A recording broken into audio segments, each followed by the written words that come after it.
जय श्री कृष्णा, राधे राधे। आइए सुनते हैं अपरा एकादशी की व्रत कथा। प्राचीन काल में महिध्वज नाम का एक धर्मात्मा राजा था। उसका छोटा भाई वज्रध्वज बड़ा ही क्रूर, अधर्मी तथा अन्यायी था। वह अपने बड़े भाई से द्वेष रखता था। उस अवसरवादी पापी ने एक दिन रात्रि में अपने बड़े भाई की हत्या करके उसकी देह को एक जंगल में पीपल के नीचे गाड़ दिया। इस अकाल मृत्यु से राजा प्रेतात्मा के रूप में उसी पीपल पर रहने लग गया और अनेक उत्पात करने लगा। अकस्मात एक दिन धौम्य ऋषि उधर से गुजर रहे थे। उन्होंने प्रेत को देखा और तपोबल से उसके अतीत को जान लिया।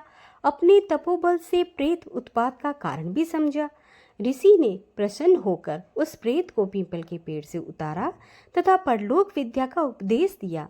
दयालु ऋषि ने राजा की प्रेत योनि से मुक्ति के लिए स्वयं ही अपरा यानी अचला एकादशी का व्रत किया और उसे अगति से छुड़ाने को उसका पुण्य प्रेत को अर्पित कर दिया।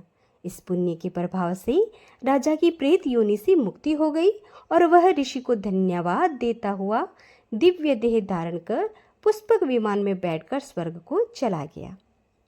भगवान श्री कृष्ण ने युधिष्ठिर को बताया कि अपरा एकादशी पुण्य प्रदाता और बड़े बड़े पातकों को नाश करने वाली है। ब्रह्म हत्या से दबा हुआ, गोत्र की हत्या करने वाला, गर्भस्थ से शिशु को मारने वाला, पर निंदक पर गामी स्त्री भी अपरा एकादशी का व्रत करने से पाप से मुक्त हो जाते हैं और वैकुंठ धाम को प्राप्त हो जाते हैं। अब बात करते हैं कि एकादशी के दिन क्या करना चाहिए और किस तरह से व्रत करते हैं।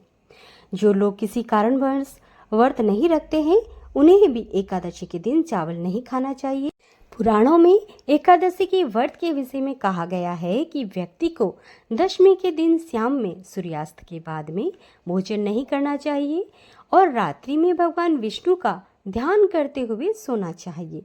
एकादशी के दिन सुबह उठकर मन से सभी विकारों को निकाल दें और स्नान करके भगवान विष्णु की पूजा अर्चना करें। पूजा में तुलसी पत्ता, श्रीखंड, चंदन, गंगाजल एवं मौसमी फलों का भगवान को भोग अर्पित करें।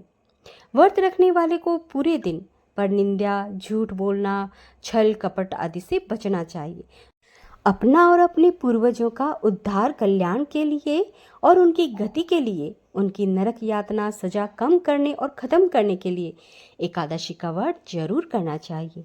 एकादशी व्रत के समान पाप नाशक दूसरा व्रत कोई भी नहीं है। इस कलयुग में पाप का प्रायश्चित और जन्म मृत्यु के चक्कर से बचने का एक ही रास्ता है, केवल भगवान श्री कृष्ण का नाम। और कलयुग में ये नाम लेना चाहिए। इसका महामंत्र है हरे कृष्णा कृष्णा कृष्णा हरे हरे, हरे राम राम राम हरे हरे। तो ये महामंत्र है जो कि आप स्मरण करते रहें और एकादशी को अपने यथाशक्ति और सामर्थ्य के अनुसार पूर्ण करें। हरे कृष्णा, राधे राधे।